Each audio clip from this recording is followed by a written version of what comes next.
प्यारे दोस्तों, अज तुहानूं असीं एक नुकता लैके आए हैं जो कि खंघ बिगड़ जाती है बच्चों नूं, बजुर्गों नूं। उहदा देसी ते वधिया सधारण फार्मूला है जो कि असीं तुहानूं अगे दसदे हैं भी किस तरह वो करना है। इट तो तैयार किया होया फार्मूला है। खंघ छूमंतर हो जाती है उस नाल, पानी पीण नाल।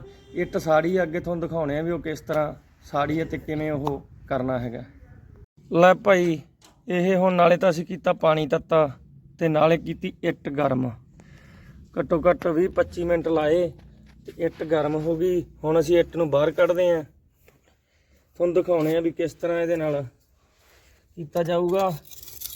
ते देसी फार्मूला 3-4 सालों तो असीं वरत रहे हैं इहनूं ते बहुत ही वधिया फार्मूला है ये। ਜਿਹੜੀ ਹੋਈ ਖੰਘ ਛੂਮੰਤਰ, ਇਹਨੂੰ ਇੱਟ ਨੂੰ ਝਾੜ ਲੈਣਾ ਇਸ ਤਰ੍ਹਾਂ ਕਰਕੇ, ਸਾਫ਼ ਕਰ ਲੈਣੀ ਹੈ ਜੋ ਕਿ ਇਹਦੇ ਤੇ ਰਵੇ ਨਾ, ਸਵਾਹ ਨਾ ਰਵੇ। ਜੇ ਮਾੜੀ ਮੋਟੀ ਸਵਾਹ ਰਹਿ ਵੀ ਗਈ ਤਾਂ ਕੋਈ ਚੱਕਰ ਨਹੀਂ ਗਾ, ਉਹ ਪਾਣੀ ਪੁਣਿਆ ਜਾਊਗਾ।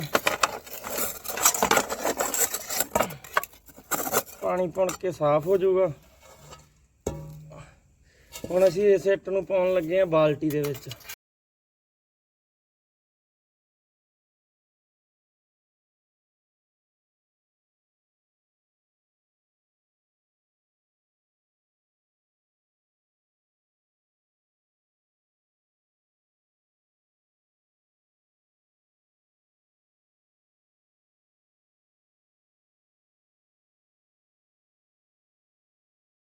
ये बाल्टी के पानी रख के इस तरह ये बाल्टी पानी उबलण लग गया। इट बहुत ज़्यादा गर्म सी ते जो पानी ठंडा हो जाऊगा इट का पासा भी असीं पलटांगे। दूसरा पासा किया जाऊगा, इट का दूसरा पासा करता। पानी तुसीं वध भी पा सकते हो, घट भी रख सकते हो। ਤੇ ਜਿਹੜਾ ਇਹ ਪਾਣੀ ਹੋਊਗਾ, ਜਿਹੜਾ ਇਹ ਇੱਟ ਵਾਲਾ ਪਾਣੀ ਹੋਊਗਾ, ਇਹਨੂੰ ਤੁਸੀਂ ਠੰਡਾ ਕਰਕੇ ਉਸ ਜਦੋਂ ਇਹ ਠਰ ਗਿਆ ਪਾਣੀ, ਉਸ ਤੋਂ ਬਾਅਦ ਇਹਨੂੰ ਕੋਸਾ ਕਰਕੇ ਪਾਣੀ ਨੂੰ ਤੁਸੀਂ ਪੀਓ। ਤੇ ਵਿਗੜੀ ਹੋਈ ਖੰਘ ਬਜ਼ੁਰਗਾਂ ਦੀ, ਬੱਚਿਆਂ ਦੀ 3-4 ਸਾਲਾਂ ਤੋਂ ਸਾਡੇ ਮਾਤਾ ਜੀ ਇਹ ਫਾਰਮੂਲਾ ਕਰ ਰਹੇ ਨੇ। देखिया परखिया फार्मूला, कोई दवाई लैन की लोड़ नहीं, कुछ नहीं।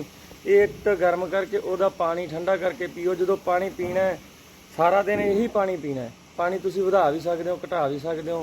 जिन्ना पानी ये रख लिया, ये घट्टो घट्ट 10-15 मिनटां इट ठंडी होगी, उदों तक पानी उबलना शुरू हो जाऊगा।